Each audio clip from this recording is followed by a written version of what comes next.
हम बहुत ही स्वागत करेंगे, अभिनंदन करेंगे जो बस्ती जनपद का अर्जक समाज का जो संगठन है, ये आदरणीय रामस्वरूप वर्मा जी के सिद्धांत पर चलने वाला ये संगठन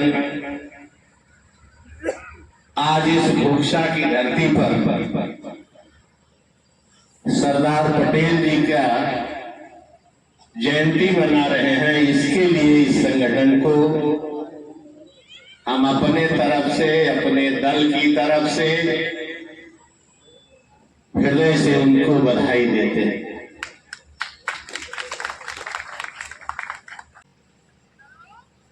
ये सभा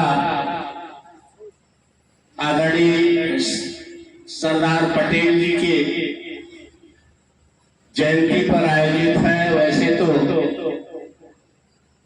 150 साल पहले 1875 में एक साधारण किसान परिवार में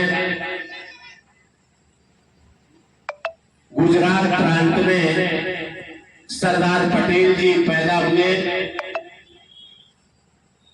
और पढ़ाई के बाद गांधी जी के संपर्क में आए, आजादी की लड़ाई लड़ी और बहुत सारी लड़ाइयां आदरणीय सरदार पटेल जी के नाम पर उसी जमाने में जब इस देश की आजादी की लड़ाई चल रही थी, गुजरात में एक इलाका है बारदौली का, जहां अंग्रेजों ने किसानों पर बहुत ज्यादा लगाम लगा दिया। तब वहां किसानों के हक में आदरणीय सरदार पटेल जी ने लड़ाई लड़के अंग्रेजों को, जब हमारा देश गुलाम था, ऐसे समय में अंग्रेजों को झुकाने का और किसान के हक में फैसला ले आने का काम आदरणीय सरदार पटेल जी ने उस जमाने में किया।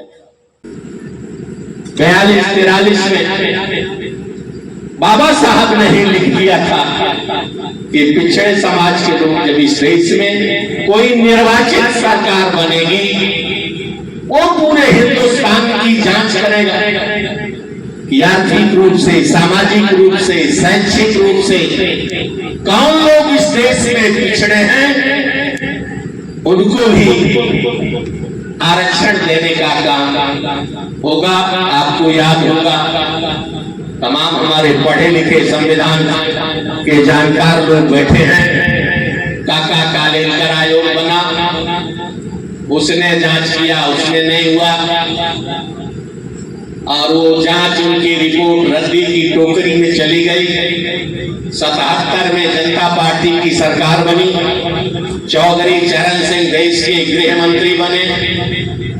उन्होंने मंडल आयोग बनाया और जिन्होंने जांच करके सन 1980 में अपनी रिपोर्ट दाखिल किया, लेकिन वो भी 1980 में जनता पार्टी की सरकार चली गई।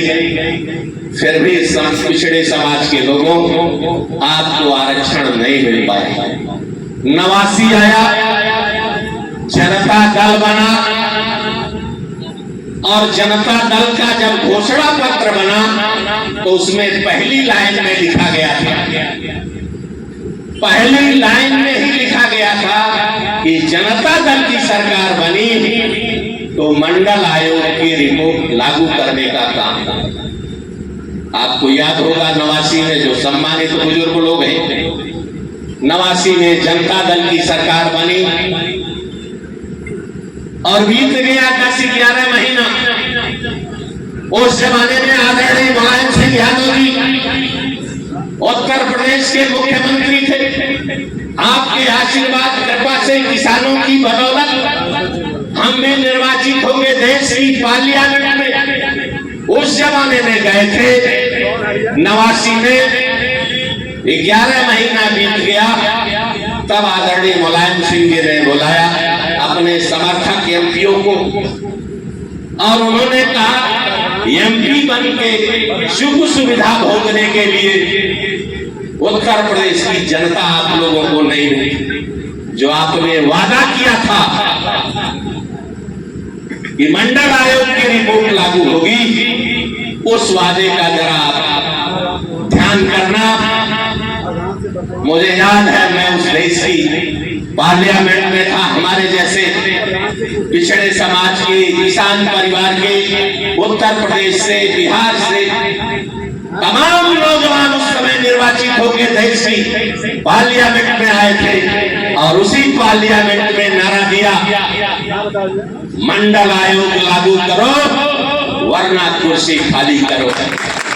उस जमाने से ही बाबा साहब ने जो संविधान में बाबा साहब ने व्यवस्था दिया था, आदरणीय पटेल जी के सहयोग से, वो जो बाबा साहब ने संविधान में लिखा था, उस संविधान के अनुसार विश्वनाथ प्रताप सिंह देश के प्रधानमंत्री थे और मजबूर होके उनको उस समय मंडल आयोग की रिपोर्ट लागू करनी पड़ी और पिछड़े समाज के लोगों, दलित समाज के लोगों, किसान परिवार के लोगों और उसी समय दलित समाज के, पिछड़े समाज के बेटा बेटी भी कलेक्टर एसपी बनने का मौका मिला। लेकिन 11 वर्षों से इस देश में क्या हो रहा है? जो 100 में 27%, 100 में 23% दलित समाज के लोग, आपको आरक्षण की सुविधा मिली हुई, क्या हुआ? अभी 69,000 की शिक्षक भर्ती में क्या हुआ? 27% के बजाय 3.5%, 4%। और हाई कोर्ट के फैसले के बाद भी सरकार ने पिछड़े समाज के शिक्षक उत्तर प्रदेश में हवा में यही हुआ, यही 11 वर्षों से 12 वर्षों से इस देश में हो रहा, जो बहुत संघर्षों के बाद तमाम लोगों ने, तमाम नेताओं ने, पिछड़ा समाज, दलित समाज, बहुत लोगों ने कुर्बानी करने का काम किया था, तब आपके बेटा बेटी को आरक्षण हुआ।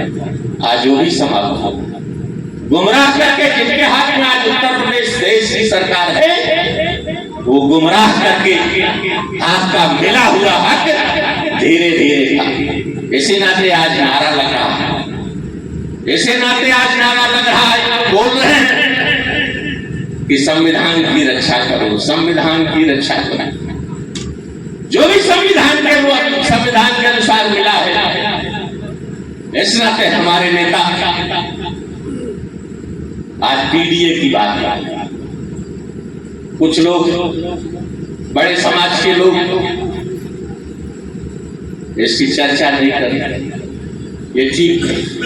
लेकिन मैं कहता हूं पिछड़ा समाज, दलित समाज, अल्पसंख्यक समाज, महिलाएं हमारी हो, पीडीए का मतलब हमारे नेता आदरणीय अखिलेश यादव ने कहा है, पीडीए के मतलब जो पीड़ित वही पीडीए। 1947 में उपचार तक उन्होंने गिरफ्त लिए थे, जब देश बहुत संकट में था, देश बहुत उथल पुथल था, तब उन्होंने देश को संगठित करने में और बहुत कामयाब बने।